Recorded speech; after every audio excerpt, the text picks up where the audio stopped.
UCLA is a university with unlimited possibilities for students that desire world-class academics and research, unmatched diversity, incredible cultural and social opportunities, successful alumni and career networking, first-class campus facilities, plus America's top intercollegiate sports teams. Located in Westwood, just a few miles from the Pacific Ocean, UCLA's 1 square mile campus is surrounded by famous cities such as Bel Air, Beverly Hills, Brentwood, and Santa Monica.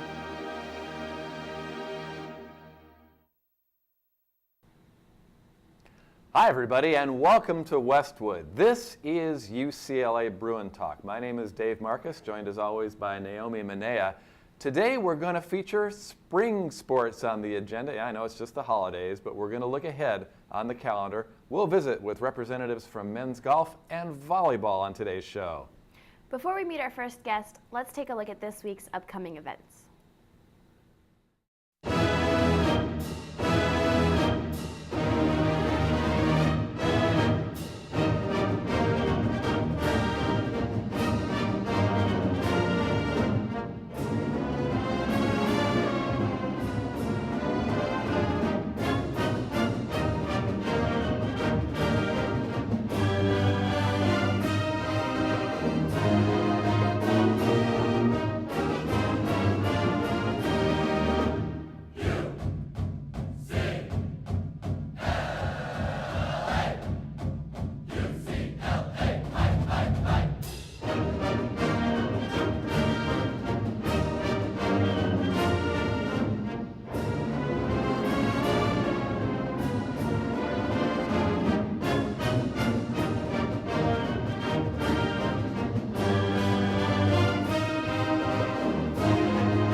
Spring sport may be a bit of a misnomer when we talk about golf. They do have some fall tournaments as well, but right now they are enjoying a well-needed break before their schedule gets going. We're pleased to be joined by a young man who was with us when he was a freshman, and he's back on Bruin Talk as a senior, Connor Driscoll. Welcome back to UCLA Bruin Talk. Yeah, glad to be here. Now, you're getting ready, as we mentioned, for the upcoming season. What are your thoughts going into your senior campaign? I'm excited. Spring season's really intense. It's nonstop. Pretty much every week we're traveling and working hard. But yeah, I'm excited. Ready to get back into it, you know. Recently, you guys had the Gifford Challenge where you guys came in first as a team. How important is it to do well so early on in the season? Oh, it's huge. It's a big confidence builder. And yeah, I mean, it just gives us a lot of more motivation going forward to win again, and makes us more hungry going forward, so it's big. Connor, what kind of workout routine are you on? We mentioned that you're not playing tournaments right now. You told me before we started taping you haven't even touched the golf club for a while. What are your workouts like now? In the off season, we kind of have optional workouts. It's highly encouraged to go, but they're actually pretty intense compared to our workouts during season, because now is kind of the time we have to get stronger, and if we're sore, we don't have to worry about being sore during a tournament, which is so now is our time to get bigger, I guess you could say. You finished 16th in the tournament last year. What can we expect from the team looking forward this year? I mean, this year I think we're a lot deeper of a team. We have a ton of talent on our team, a ton of young talent. I mean, as I was telling you earlier, I'm the oldest guy on the team, and I'm struggling to play. So, I mean, that's very good in a lot of ways. It pushes me as a player, pushes everyone. And so I think this year you can expect a lot more out of us than we put forward last year.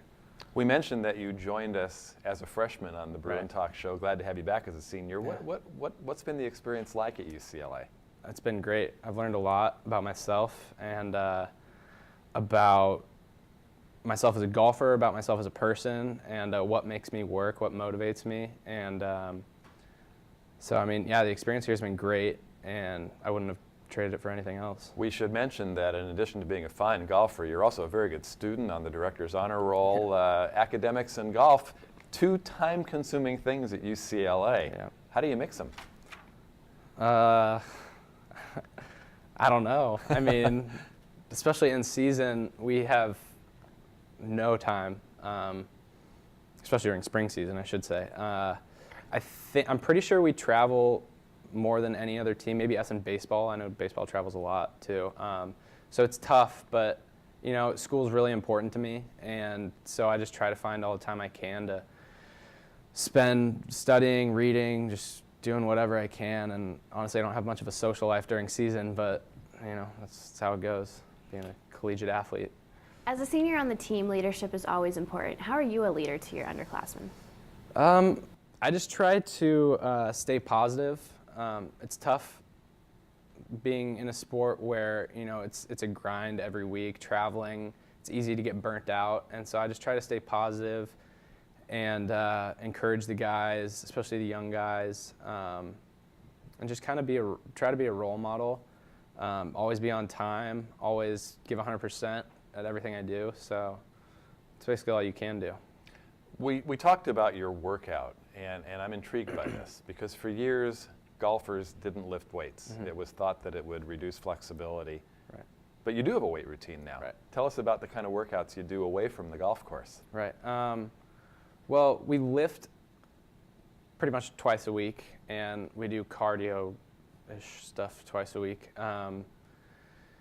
So, I mean, we don't lift a ton, but right now we're lifting more intensely, obviously not as hard as like football or a team like that would, but we do a lot of like squats and a lot of lower body exercises and core stability exercises that they're tough. And our trainer, Jackie Harris, really kicks our butt sometimes in the weight room. Well, yeah, I guess the fourth quarter of a team sport would be the 16th, 17th, 18th hole of Right. the final day of your tournaments. How does the extra conditioning come into play when you're coming down the stretch? It's huge. It really is. And golf's, you know, more of a mental sport than a physical sport because we don't run or anything. But if you get tired physically, especially towards the end of a long tournament, especially towards the end of a 36-hole day, which we have to, you know, walk and carry our bags.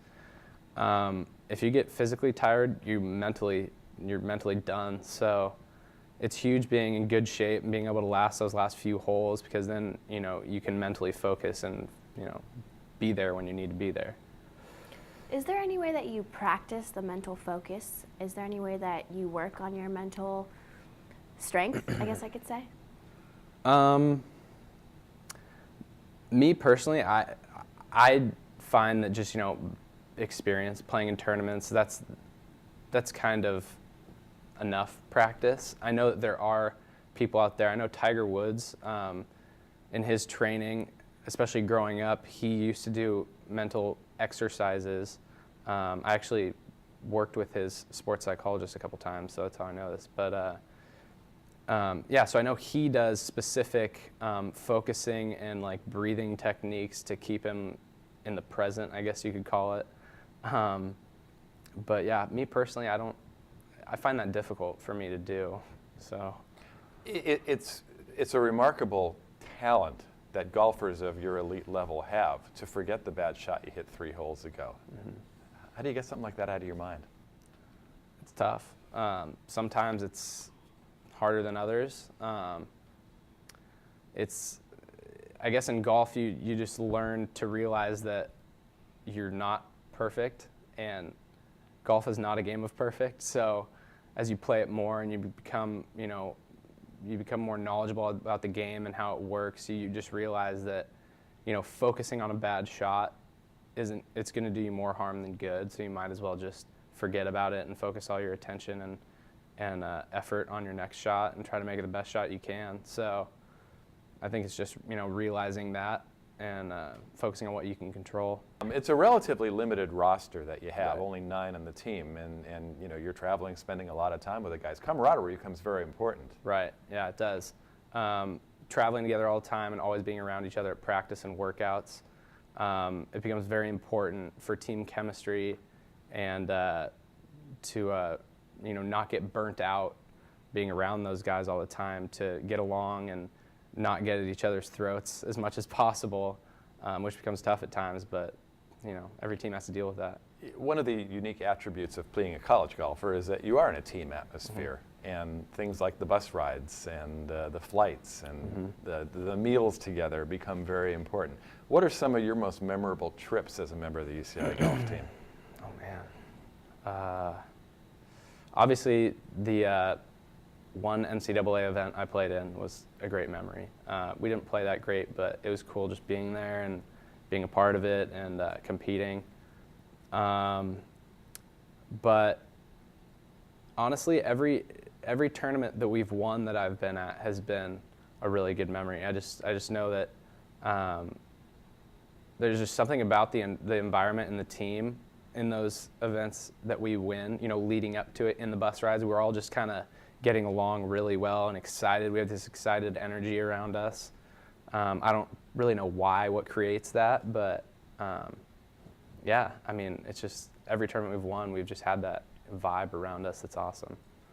We've mentioned that academics are an important part of your life here at UCLA, and you're going to be graduating with a degree in political science. What are your plans after college? That's not the million-dollar question. I'd love to, I think I'm going to try to play professionally for a year or two, see how it goes. But other than that, if it doesn't work out to play professionally, I'm really thinking about going back to school, trying to get a business degree, while I try to figure out, what my real interests are, what my real goals are in the business world. And so, yeah, I mean, that's all I really have going right now.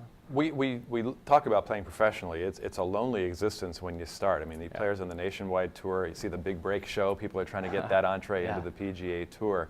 What are the parts of your game that you believe you're going to need to work on the most to hit that next level?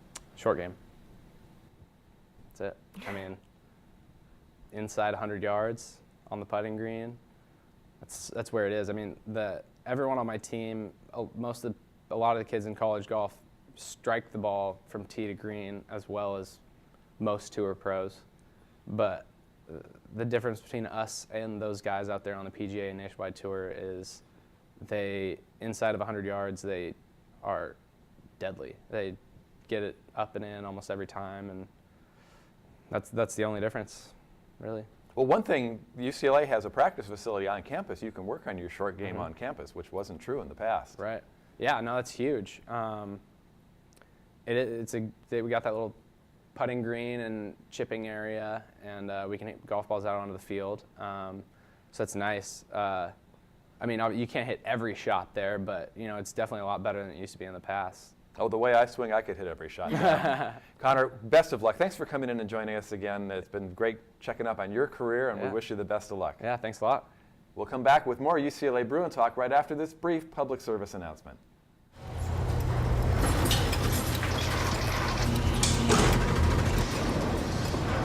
A trophy can be made just about anywhere.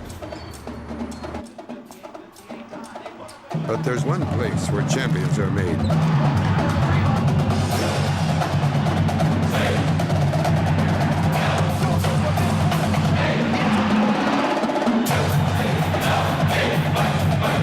UCLA, champions made here.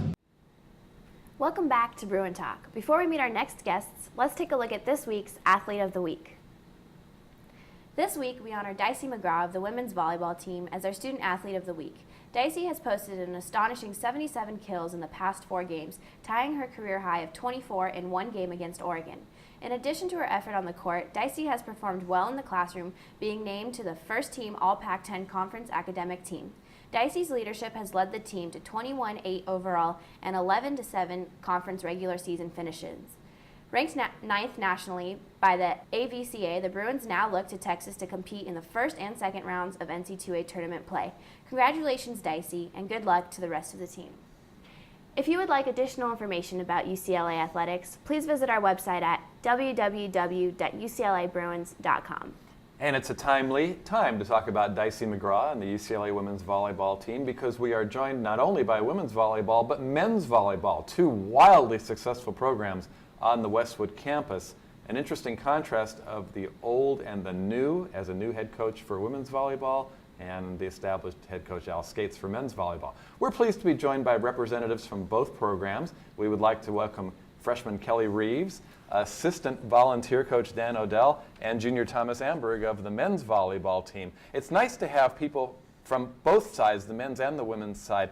Is there a lot of camaraderie, Thomas, between the women's program and the men's? Definitely. We go to a lot of their games, and they come to a lot of our games, so we kind of support each other on the court and also off the court. We're really good friends, and we hang out on the weekends, because we have similar sports, so we have like similar interests and stuff like that, and so it's always fun to see each other around campus and talk and just have a good time. Kelly, the head coach for the women's team, Mike Seeley, in his first year as the head coach, and you're on your way to the NCAAs. Tell us about that experience and how you're looking forward to it.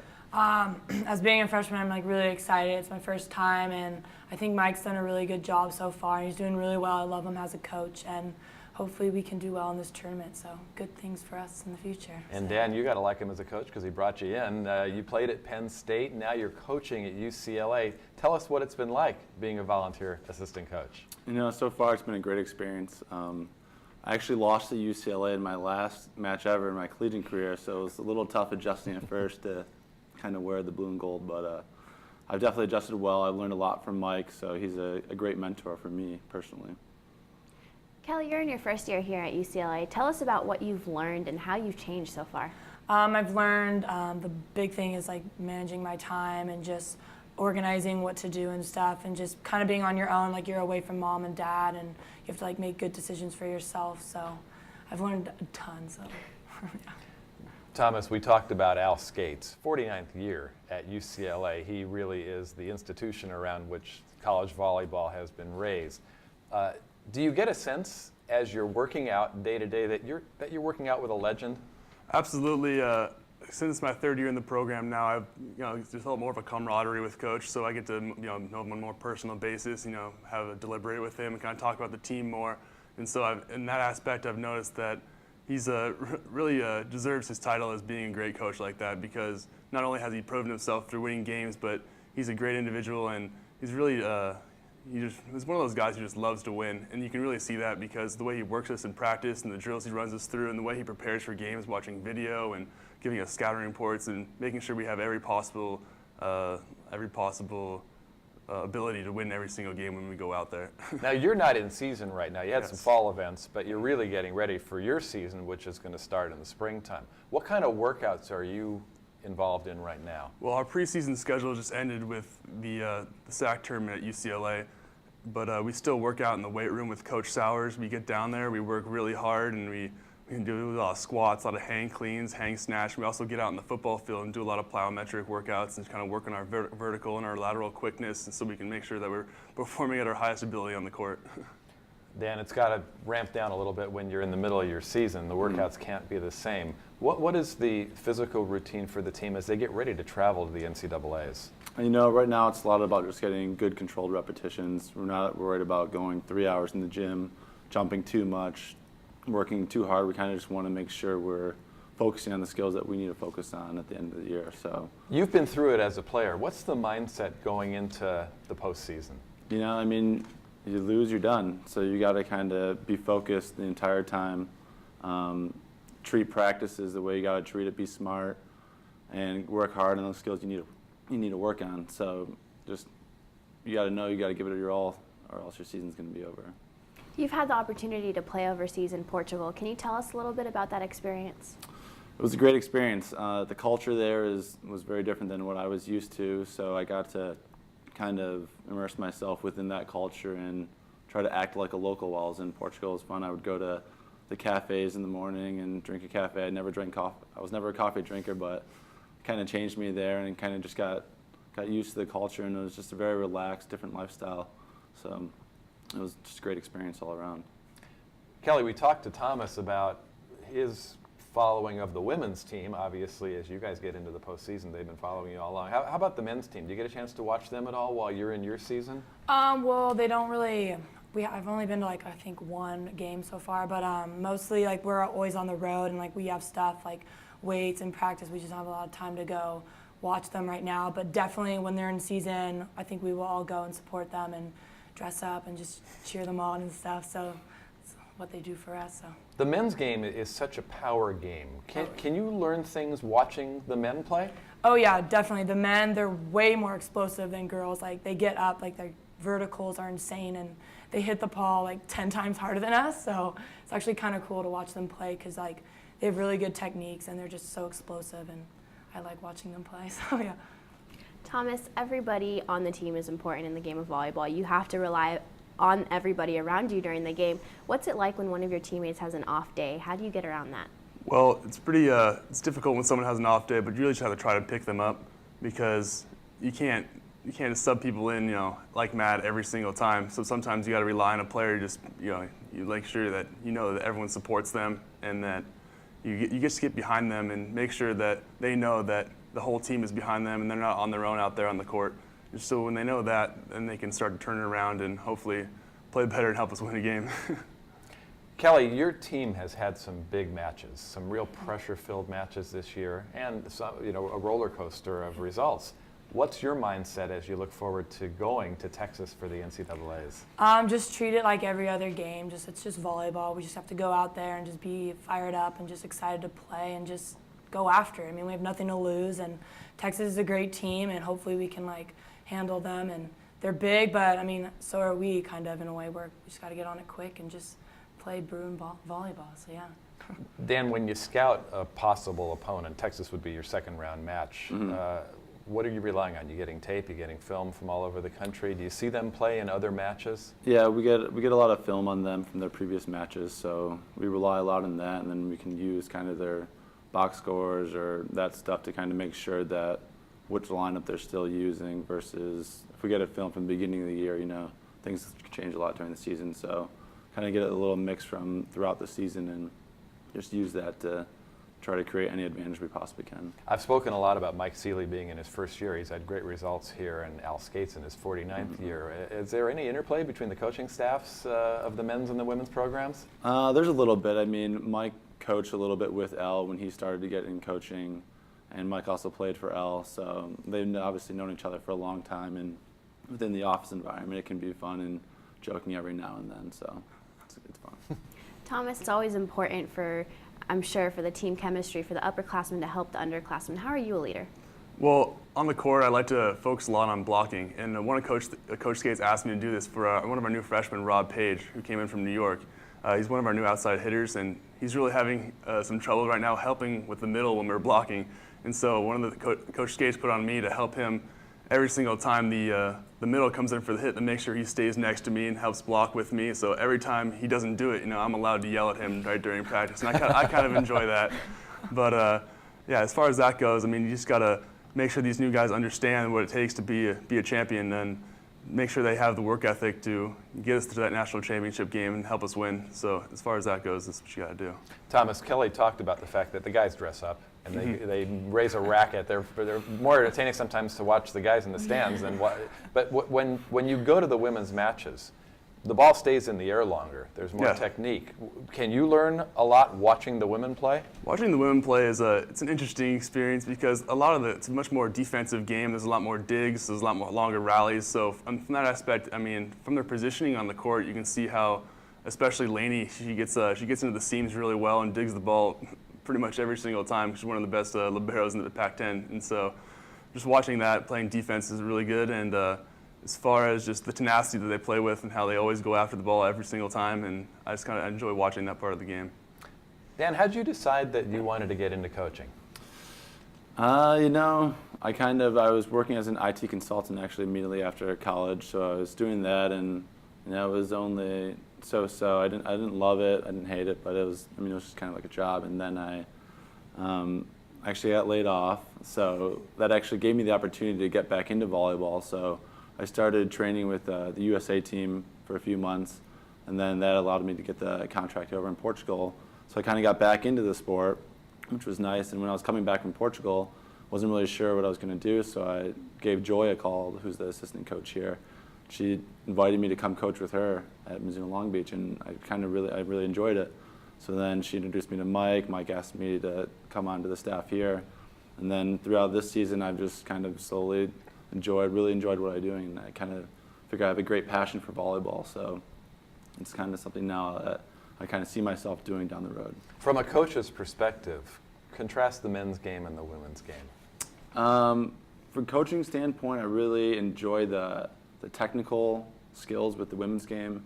It's, everything you do is very technical, between passing, setting, hitting. You really focus on the skill work, whereas men's game is more the power game, and you work on OT blocks, going over the blocks, and blocking is way more important in the men's game, whereas women's is more skill work, and then it's also more tactical. How are you going to stop this opponent and that stuff? So I kind of like that tactical aspect and the technique of the women's game, but the men's game is really fun too, just because I was a setter and I was tall, so I love blocking as well. So. Kelly, you haven't been here for very long, but so far, what's your favorite memory of the season or even just UCLA in general? My favorite memory was beating Stanford at home for the breast cancer awareness. That was an unbelievable match ever. Like, it was really exciting. I mean, we upset the #1 team at the time, and just we played really well together as a team, and just the environment was great, like very exciting, and I think our fans were like really into it too, so it was really fun. That was probably the best. You know, memory. Kelly, I've got to tell you, Naomi and I had just finished announcing a soccer game when you were finishing up against Stanford, and it was on the speakers outside Poly Pavilion, and there must have been 50 people outside who had stopped in their tracks listening to the end of that match. It sounded exciting out there. It must have been incomparable inside. It was insane. Like, that 5th game was, holy moly, it was intense and just back and forth, and it was just a really good game of volleyball, and it was really fun. So yeah, I had a good time. Thomas, as you look forward to the season in your junior year, what are your thoughts about the upcoming year? I'm really excited to get it going. We have a lot of new freshmen coming in with Rob Page, who's our new 7-foot outside from New York, and we also have an Argentine player coming in after the break, Gonzalo. And I haven't seen him play yet in person, but I'm hoping he can come in and contribute immediately, because we're looking to do really well this year, and as much talent as we can get would really help us, because we want to go win the national championship, because that's basically the only goal of our season. Coach Skates, from the beginning, from day one, it's all about winning a national championship, and that's what we always strive to do. UCLA volleyball, always tons of fun, and it's been a rare chance to get players from both programs in, the men's and the women's. We thank you all for joining us. Best of luck on your season, and good luck to you guys in the NCAAs. Thank you. Thank you. That's going to do it for another edition of UCLA Bruin Talk. Join Naomi and I next time. We'll be back with another interesting show. Until then, so long from Westwood.